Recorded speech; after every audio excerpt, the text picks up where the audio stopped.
Hello বন্ধুরা, good morning. তোমরা কিছুজন আমার সাকুলেন্ট কালেকশন দেখতে চেয়েছিলে, তাই আমার কাছে যা যা সাকুলেন্ট গাছ আছে আজকের ভিডিওতে তোমাদের দেখাবো। এই টবে বেশ কিছু ভ্যারাইটি একসঙ্গে করা আছে। প্রথমটা হচ্ছে গ্র্যাপ্টোপেটালাম প্যারাগুয়ানিস, যেটাকে ঘোস্ট প্ল্যান্ট বলে। বেশি সানলাইট পেলে এরকম সুন্দর সাদা একটা কালার আসে। তার পাশে হচ্ছে ফ্ল্যাপজ্যাক, যেটা বড় হলে বর্ডারটা লালচে লালচে হয়। বাকি ভ্যারাইটিগুলোর নাম আমি জানি না। আর ব্রাউন কালারেরটা হচ্ছে চকলেট সিডাম। এই টবের সবকটা গাছই একই ভ্যারাইটির, গ্র্যাপ্টোভেরিয়া টিটু বান্স। এটা আমি প্রথমবার কিনেছি, শুনেছি বেশ হার্ডি ভ্যারাইটি, গরমটা সারভাইভ করলে তবেই আমি বুঝতে পারবো। আর এই টবে আরও অনেক ভ্যারাইটি আছে, যেমন পার্পল ডিলাইট, সিডাম অরেঞ্জ ডিলাইট। তাছাড়া মাঝের যে গাছটা দেখছো ওইটার নাম আমি জানি না, এটা হচ্ছে গ্র্যাপ্টোভেরিয়া মারপিন। পাশেরগুলো ঘোস্ট প্ল্যান্ট, কিছু কাটিং থেকে করা আর কিছু পাতা থেকে ছোট ছোট হয়েছে, আস্তে আস্তে বড় হচ্ছে।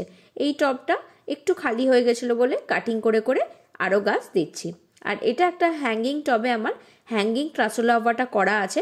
এটা আমি কিনিনি, গিফট পেয়েছিলাম। অনলাইন একটা নার্সারি থেকে সাকুলেন্ট কিনেছিলাম, তো এই গাছটা গিফট হিসেবে এসেছিল। অনেকটা বড় হয়ে গেছে, কিন্তু গরমে এই ভ্যারাইটিটা আমাদের এখানে কলকাতার ওয়েদারে সারভাইভ করে না। যতবারই কিনেছি মরে গেছে, এবারে ট্রাই করে দেখবো কি হয়। এটা হচ্ছে সিডাম অরেঞ্জ ডিলাইট। একটা শক্ত নাম আছে, সেটা আমি স্ক্রিনে মেনশন করে দেব। সহজে অরেঞ্জ ডিলাইট নামে এটাকে চেনা যায়। এটা খুব ভালো রোদ যদি পায় তাহলে শীতকালে বর্ডারগুলো সুন্দর অরেঞ্জ হয়ে যায়। যেহেতু আমার ছাদে শেড করা আছে, সবসময় ভালো রোদ পায় না, তাই কালারটা অতটাও সুন্দর আসেনি, কিন্তু এমনি খুবই ভালো দেখতে। আর এটাও ওই সিডাম অরেঞ্জ ডিলাইটেরই মতো অনেকটা সিমিলার ভ্যারাইটি, একটু আলাদা। এটা হচ্ছে সিডাম অ্যাডলফি। পাতাগুলো আগের গাছটার থেকে একটু চ্যাপ্টা। আগের গাছটা বেশি মোটা ছিল, ফ্লেশি ছিল, এটা একটু চ্যাপ্টা। আর এটারও কালার একটু অরেঞ্জ হয় যদি খুব ভালো সানলাইট পায়। আমি 4 লেয়ার্সের যে র্যাক কিনেছিলাম সেটাতে কিছু কিছু গাছ রাখা আছে, এগুলো আমি কাটিং থেকে করেছি। এটা সিডাম অ্যাডলফি। পাশের কাটিংটা এখনও হয়নি, ওটা সারভাইভ করবে কিনা জানি না। সব কটা কাটিং থেকেই যে গাছ হবে তার তো মানে নেই, তবুও মোটামুটি এই ভ্যারাইটিটা সহজে হয়ে যায়। আর পাশে সিডাম অরেঞ্জ ডিলাইটও একটা বড় করা আছে। একটা লিথপস কিনেছি, অনেক দিন ধরে খুঁজে খুঁজে ফাইনালি পেয়েছি বলে একটা লিথপস কিনেছি। এখন একটা কেনার ইচ্ছা আছে, যেটা স্প্লিট রক্স বলে, আমি পাইনি। কেউ যদি জানো কোথায়, কোন অনলাইন ওয়েবসাইট বা কোন সেলারের কাছে পাওয়া যায় আমাকে একটু জানিও, আমি ওই গাছটা অনেক দিন ধরেই খুঁজছি। তাছাড়া এগুলো গ্র্যাপ্টোভেরিয়া টিটু বান্সেরই যে নিচের পোর্শনটা ছিল, একটা মাটির টবে বসিয়ে দিয়েছি, ভালোই বাড়ছে, দেখা যাক গরমে কি হয়। পাশেরটা আর একটা ঘোস্ট প্ল্যান্ট, এটা জেলি বিনসের একটা ভ্যারাইটি। আর এই গাছটারও একটা খুব শক্ত নাম আছে, আমি লিখে দেবো, সহজে আইস প্ল্যান্ট বলে চিনি। এটা হচ্ছে মিসেস সিলভার রিচার্ড, ওটাও বেশ সুন্দর। এটা জানি না, এটা একটা ভ্যারিগেটেড ভ্যারাইটি, ভীষণ সুন্দর দেখতে। খুবই ছোট গাছটা, দেখি যদি বাঁচাতে পারি, পরের বছর যদি এটা থেকে কাটিং করে আরও নতুন চারা বানাতে পারি তাহলে খুবই ভালো হয়। আর এটা হচ্ছে রেড মুনস্টোন।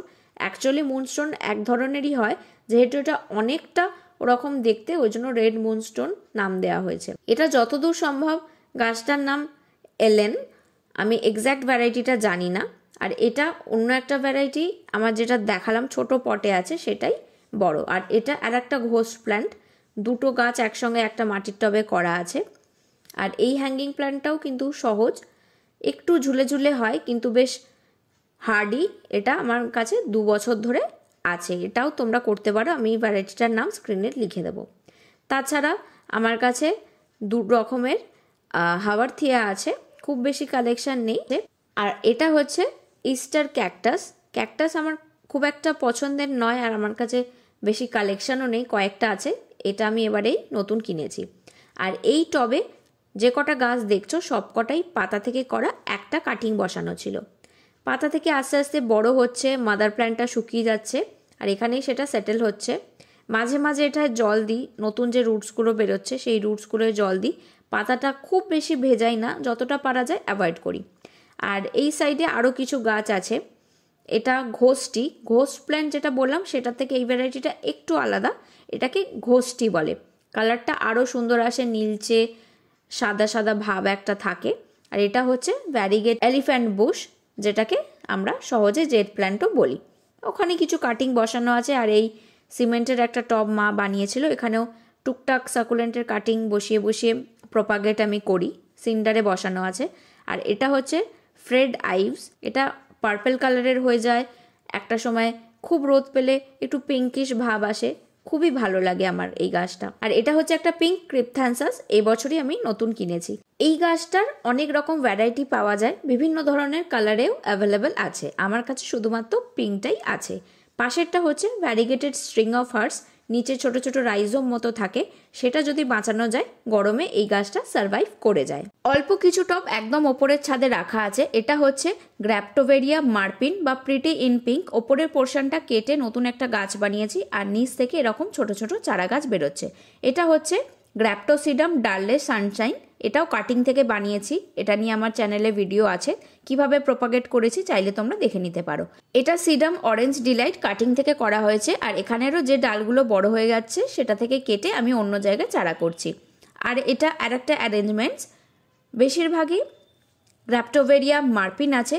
এই যে রোজেটটা দেখছো এটা আর পাশের গাছটা একই ভ্যারাইটি, দুটো আলাদা আলাদা সময় কেনা, তাই কালার একটু আলাদা লাগছে। আর এটা হচ্ছে অ্যাওনিয়াম কিউই, এটা ভীষণ ভালো গাছ, কিন্তু অনলাইন কিনেছিলাম, খুব বাজে কন্ডিশনে এসেছিলো, চেষ্টা করছি এটাকে ভালো করে বাঁচিয়ে তোলা। আর এটা হচ্ছে ফ্রেড আইভস। আর পাশেরগুলো ব্রোঞ্জ সিডামের ছোট ছোট দুটো ডাল ছিল, সেগুলো এখানে বসিয়ে দিয়েছি। আশা করি আমার এই কালেকশন তোমাদের ভালো লেগেছে। আগের বছরের থেকে এবছর কালেকশন কিছুটা বেড়েছে, আর সবকটা গাছ যেটা আমি এক বছর আগের ভিডিওতে দেখিয়েছিলাম এবছরে দেখাতে পারছি না, কারণ প্রত্যেকটা গাছ তো সার্ভাইভ করেনি।